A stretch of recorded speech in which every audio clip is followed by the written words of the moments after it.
Hey guys, remember this? 302 Airpak, 302 Airpak, 302. I just got done reviewing my video I did on December something 2017, and I wanted to show you what 5.5 years looks like on the welder. I'll be right back. All right, I'm back. So I'm gonna go over this 5.5 years, I say. I'm gonna see what kind of hours I got, because I don't remember what I just looked at 10 minutes ago. 397 hours, and I think I told you the last video 197. That's for the compressor. So that's total. There's 397 hours on this. I take that back. Yeah.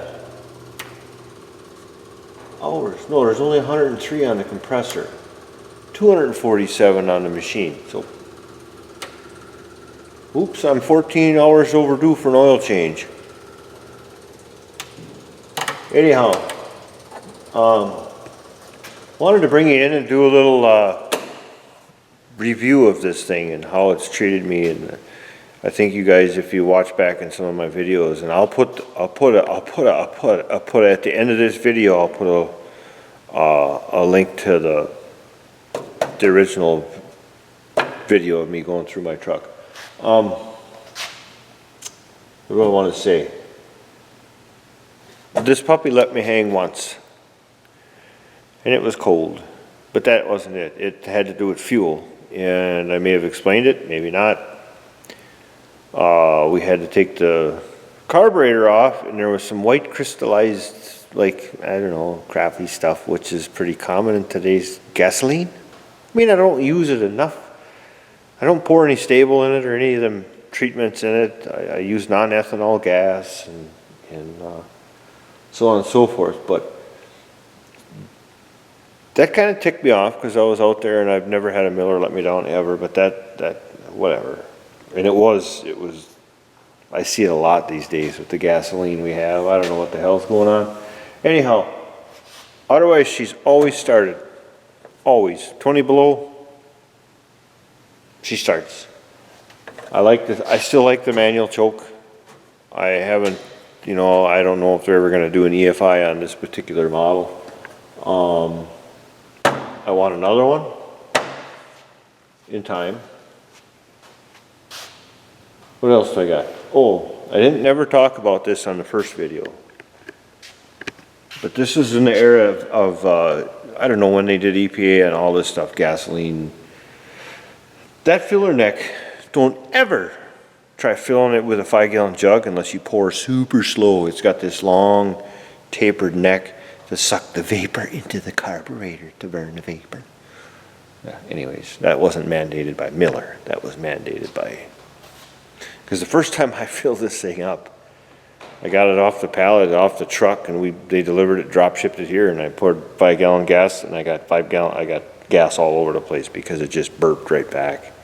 When you go to fill these things up, use the gas pump down at the filling station and stick your way down in there, and you won't have any problems. Or pour slow. Yeah, that really...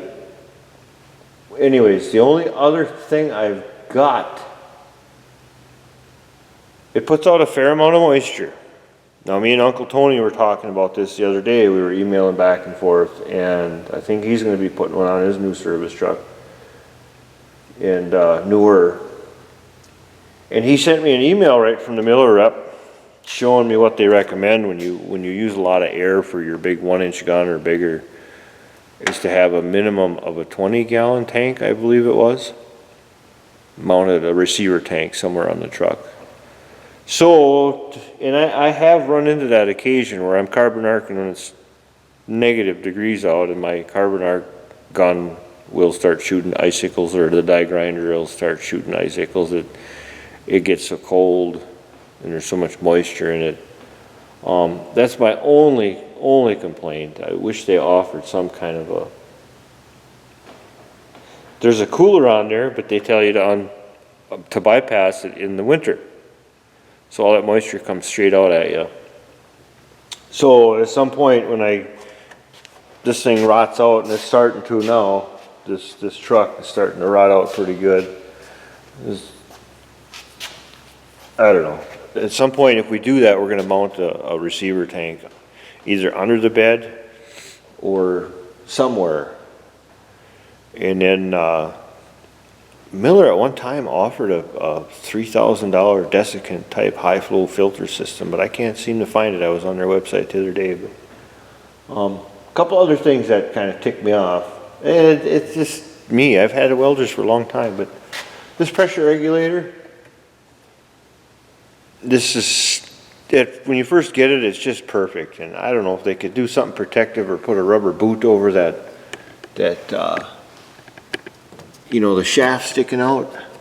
Because sometimes, you're adjusting for your tools and for your gouging and for whatever, and it's, I don't want to strip the knob off. You can turn it, but there should be a nice little rubber boot on there. Now that's just being anal retentive, and then the other thing, this happened within the first year, and I should have called it in for a warranty or took it back, but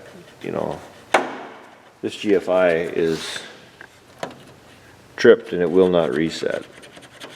This one's good. Huh. I don't know if it has to be working or not. Yeah, I think it has to have power on it. Anyhow, this GFI is conjunced right out. And I know they have them. I just got to get one and replace it. Not that big a deal. We're still on the original battery after 5 years. Watch, that'll go to hell tomorrow.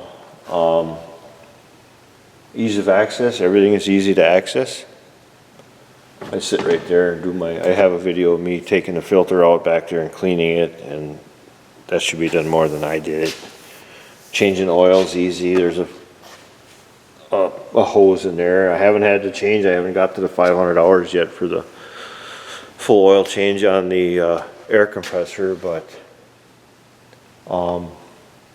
really I got not much to complain about. I really don't. It's more than paid for itself in the work that I've done with it, and I still have the same suitcase in a mess. The other thing, I don't know what happened there, is that little boot, this drain thing. Well, I don't know what happened there, but the camera just crapped out for a second. Anyways, where was I? I was just about to finish up, I guess. It served me well. The last time I had a welder, I think I had a Bobcat. Yeah, I know I did, and I sold it to one of my logger buddies, and it sits in his cargo trailer for on the job site, and that thing, he hardly uses it, so he has to put a battery in it every now and again, but that thing is still purring away. It will forever. This one I think I'm gonna, when I retire it from my truck, because I want a new one, where I get another service truck, it'll be on that. And but yeah, I have nothing but good things to say about it. The gas wasn't my fault. It was something, I mean, it wasn't Miller's fault. It was what we're dealing with today is gasoline. It hasn't burned a drop of oil. I love that Kohler engine. She just bellers and snorts. And I had a guy the other day telling me about how the Miller guys, don't use it. He's just getting a Trailblazer 302, and I don't know what the configuration is on the front, but they were telling him 3/16 for max regouging rods, and they're right. That's CYA stuff, but I use 1/4 inch, and I just put her on stick, wide open, dig, wide open right to the top, 304. And she digs and bellers and snorts, and she does the job with the air behind her. So I know it's not good to dead short anything, but what the hell were they made for, right? So anyways, that's the update. I still love it. I'd still buy another one on a heartbeat, and if anybody else wants to, shoot me comments below, and if you got any questions, I'll answer them. I don't care. I'm not getting paid for Miller by this, although I wish they'd watch it and give me a hat or something, but I'm just kidding. They're only 60 miles from me. I'm born and raised here in Wisconsin, and that's where they're made. Anyhow, so remember, coming up pretty quick here, I'm going to put a thing up to watch the video from 2017. Trailblazer 302 Miller Airpak. Watch it and you'll see my early stuff. Still the same setup. Alright, take care guys. We will see you on the next video.